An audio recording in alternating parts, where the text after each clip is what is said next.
नमस्कार, भारत 24 देख रहे हैं आप और मैं हूं प्रीति नेगी आपके साथ। हरियाणा सरकार ने सामाजिक और आर्थिक विकास की दिशा में कई अहम फैसले लिए हैं। मुख्यमंत्री नायब सिंह सैनी ने मुख्यमंत्री विवाह शगुन योजना के तहत पिछड़ा वर्ग परिवारों के लिए बेटियों की शादी के लिए दी जाने वाली शगुन राशि को 41,000 से बढ़ाकर 51,000 कर दिया है।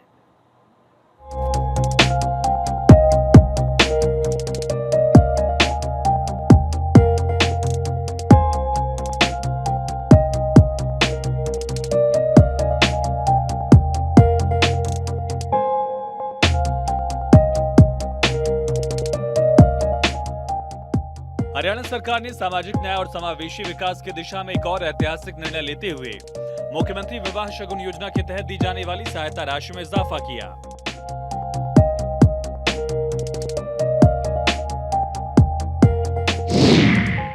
योजना के तहत पिछड़ा वर्ग के पात्र परिवारों को बेटियों की शादी के लिए दी जाने वाली आर्थिक सहायता में 10,000 की वृद्धि की।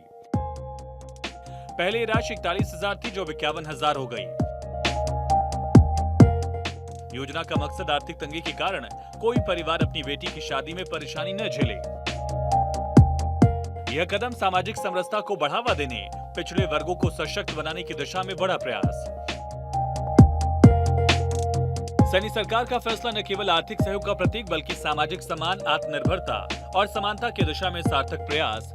इस निर्णय से हजारों परिवारों को सीधा लाभ मिलेगा, जिससे वो गर्व के साथ अपनी बेटियों का विवाह कर सकेंगे। अब सवाल उठता है कि किन्हें 51,000 रुपए का लाभ मिलेगा। तो पिछड़ा वर्ग के जिन परिवारों की वार्षिक आय 1,80,000 या उससे कम है, जो गरीबी रेखा के नीचे हैं। महिला खिलाड़ी शादी के लिए 51,000 रुपए की सहायता। दिव्यांग जोड़े जिनमें पति या पत्नी में से कोई एक 40% या अधिक दिव्यांग हो। योजना केवल पिछड़ा वर्ग तक सीमित नहीं है। हरियाणा की सैनिक सरकार ने अन्य वंचित वर्गों के लिए भी ये सुविधा उपलब्ध कराई है। अनुसूचित जाति, विमुक्त जाति, टपरीवाद समुदाय के पात्र परिवारों को 71,000 की शगुन राशि दी जाती है। विधवा, तलाकशुदा, अनाथ या बेसहारा महिलाएं जो पुनर्विवाह कर रही हैं, उन्हें 51,000 की सहायता दी जाती है। दोनों दिव्यांग नवविवाहित जोड़े को भी 51,000 की आर्थिक सहायता प्रदान की जाती है। योजना का लाभ लेने के लिए विवाह की तारीख से 6 महीने के अंदर विवाह पंजीकरण कराना अनिवार्य है। पूरी आवेदन प्रक्रिया डिजिटल, पारदर्शी और सरल बनाई गई, ताकि राज्य के ग्रामीण और शहरी क्षेत्र के पात्र लाभार्थी बिना किसी बाधा के इस योजना से जुड़ सकें। पात्र लाभार्थी shadi.ediशा.government.in पोर्टल पर जाकर योजना के लिए ऑनलाइन आवेदन कर सकते हैं। भारत 24 के लिए चंडीगढ़ से डॉक्टर थानेश्वर शर्मा की रिपोर्ट। हरियाणा सरकार ने विकास को गति देने के लिए बड़ा कदम उठाया है। मुख्यमंत्री नायब सिंह सैनी की अध्यक्षता में हुई एचपीपीसी और high powered workers purchase committee की बैठक में 718 करोड़ रुपए से अधिक की परियोजनाओं और खरीद को मंजूरी दी गई। इस दौरान बोलीदाताओं से बातचीत कर 26 करोड़ रुपए की बचत भी की गई। ये पैकेज बिजली, स्वास्थ्य, जल प्रबंधन और परिवहन जैसे क्षेत्रों में हरियाणा की प्रगति को दर्शाता है। मुख्यमंत्री नायब सिंह सैनी की अगुवाई में चंडीगढ़ में हुई बैठक में कई अहम परियोजनाओं को हरी झंडी दी गई। इन परियोजनाओं का मकसद हरियाणा के लोगों को बेहतर बिजली, पानी, स्वास्थ्य सुविधाएं और परिवहन सेवाएं देना है। साथ ही पशुपालन जैसे क्षेत्रों में भी सुधार किए जाएंगे। सरकार ने स्मार्ट तरीके से बोलीदाताओं से बातचीत कर 26 करोड़ रुपए से अधिक की बचत की, जिससे जनता का पैसा सही जगह इस्तेमाल होगा।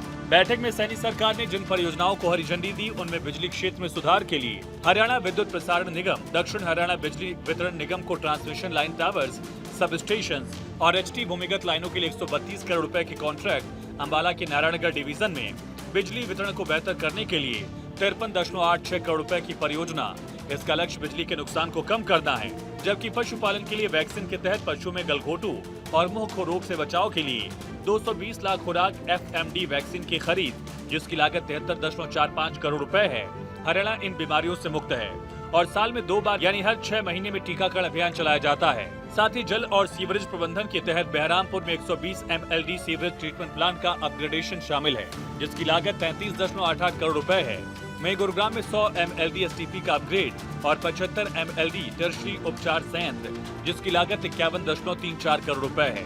जबकि फरीदाबाद में जलापूर्ति पाइपलाइन NIT और बल्लभगढ़ के लिए, जिसकी लागत 13.85 करोड़ रुपए है।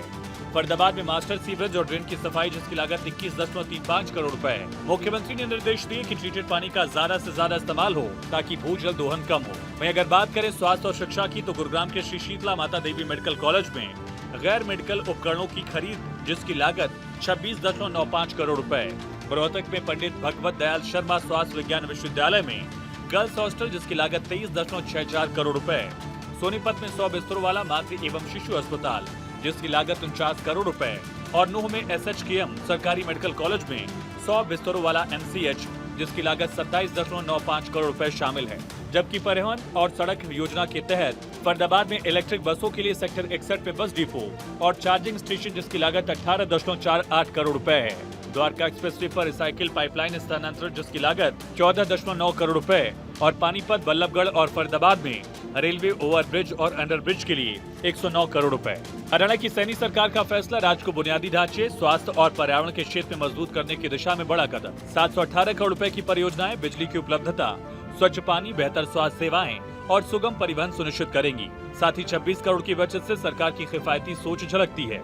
ये कदम हरियाणा को एक सशक्त और समृद्ध राज्य बनाने की दिशा में महत्वपूर्ण है। भारत 24 के लिए चंडीगढ़ से डॉक्टर थानेश्वर शर्मा की रिपोर्ट।